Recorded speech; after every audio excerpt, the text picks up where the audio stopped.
Welcome to the legal advocate channel. Legal advocate ચેનલમાં આપનું સ્વાગત છે. આજના વિડીયોમાં આપણે જોઈશું અપીલી સત્તા એટલે કે ટ્રિબ્યુનલ એ નીચલી સત્તા દ્વારા નોંધાયેલ એટલે કે મામલતદાર કૃષિ પંચ દ્વારા નોંધાયેલ જે તારણો કાઢવામાં આવેલા હોય તેનાથી અલગ તારણો ઉપર આવી શકે નહીં. આ કેસમાં અપીલકર્તા દ્વારા તેમને ગણોત્યા તરીકે જાહેર કરવા માટે ગુજરાત ગણોત વહીવટ અને ખેતી વિષયક જમીન અધિનિયમની કલમ 70B હેઠળ અરજી કરવામાં આવેલી.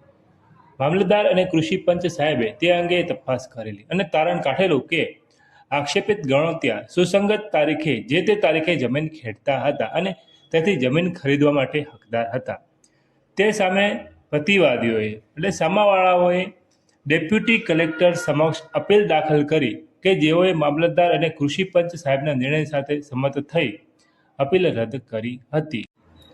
ત્યારબાદ આ કામને ગુજરાત રેવન્યુ ટ્રિબ્યુનલ સમક્ષ ફેર તપાસમાં ફરીથી તપાસ માટે લઈ જવામાં આવ્યું અને ટ્રિબ્યુનલે પુરાવાઓને ફરીથી તપાસ્યા બાદ એવું તારણ નોંધ્યું કે બંને સત્તાવાળાઓએ એટલે કે મામલતદાર અને કૃષિ પંચ સાહેબ તેમજ ડેપ્યુટી કલેક્ટર બંનેએ નોંધેલ હકીકતોના તારણો યોગ્ય વિચાર કર્યા વિના તારવેલ છે અને અંતે ફેર તપાસ મંજૂર રાખી હતી.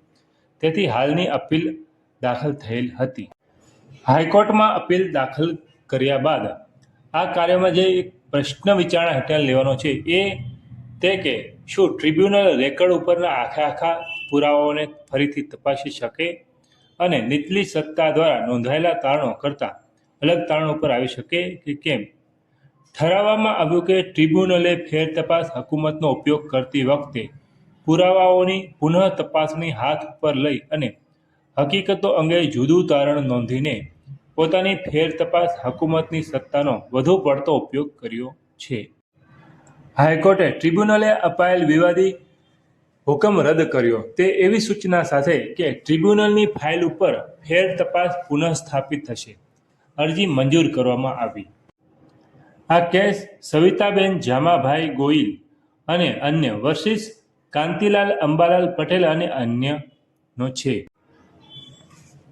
આ કેસમાં ગુજરાત રેવન્યુ ટ્રિબ્યુનલ જીઆરટીની ફેર તપાસ એટલે કે રિવિઝન કરવાની સત્તાની મર્યાદા અને ટ્રિબ્યુનલ હકીકતોના તારણો બદલી શકે કે નહીં તેના વિશે છે. આપણે આવા જ કાયદાને લગતા તેમજ જમીનને લગતા વિડીયો લાવતા રહીએ છીએ તેમજ નવા આવનારા જજમેન્ટ વિશે પણ માહિતી આપતા રહીએ છીએ. તો આપને આ વિડીયો પસંદ આવ્યો હોય તો આપ વિડીયો લાઇક કરો તેમજ ચેનલને સબસ્ક્રાઇબ કરી શકો છો. આપણે કાયદાને તેમજ જમીનને લગતા આવા જ વિડીયો લાવતા રહીશું. જો તમને કોઈ પ્રશ્ન હોય તો કમેન્ટમાં જણાવી શકો છો. Thank you. આભાર.